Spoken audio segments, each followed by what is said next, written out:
शोधन, दृढ़ता, स्थैर्य, धैर्य, लाघव, प्रत्यक्ष और निर्लिप्तता ये शरीर की शुद्धि के लिए 7 साधन हैं। इस समय ये सलभ आसन किया जा रहा है।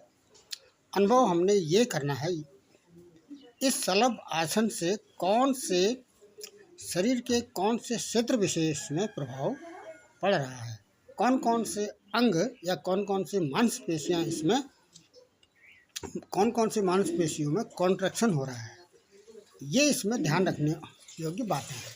ये तभी होगा जब हम सलभ आसन को विधिपूर्वक सिस्टमेटिक तरीके से इसको करेंगे। क्या करना है, यहाँ पर सलभ आसन को विस्तारित नहीं करना है, केवल इतना ही दिखाना है कि सलभ आसन से कौन से अंग की मांसपेशियाँ में कॉन्ट्रैक्शन हो रहा है।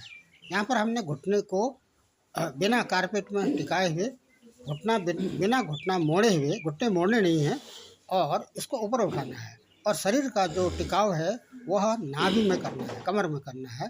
तो इससे क्या होगा, इससे मूल बंध वाला जो क्षेत्र है वह प्रभावित हो जाएगा। ये जो मूल, जैसे जालंधर बंध है या उद्यान बंध है और मूल बंध है।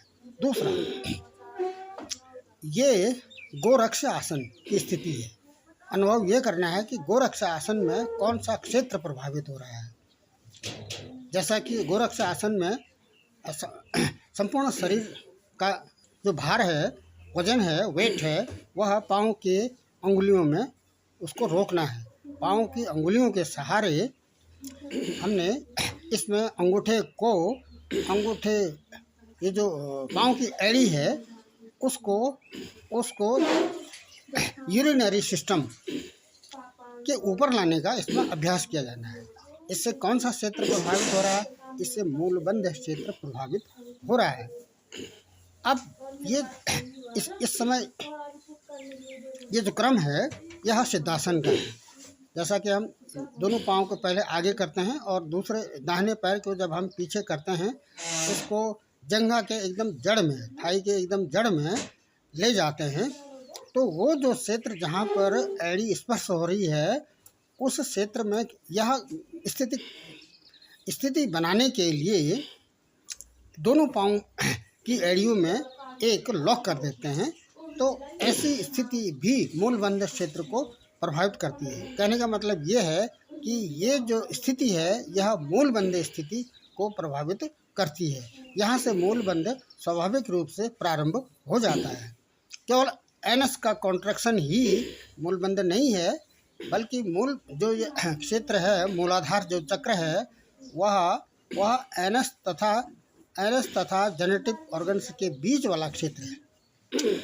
अब ये जो स्टेप है, यहाँ पर हम इस तरह से एक पाँव के पैर को दूसरे पाँव के थाई तक टिकाते हुए, यहाँ भी हमने एक पाँव के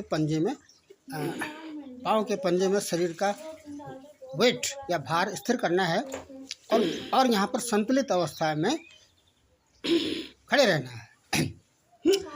यहाँ पर भी ये जो आसन है, कोकोटासन, यहाँ पर भी ये जो क्षेत्र है, ये मूलाधार चक्र यहाँ पर प्रभावित हो जाता है।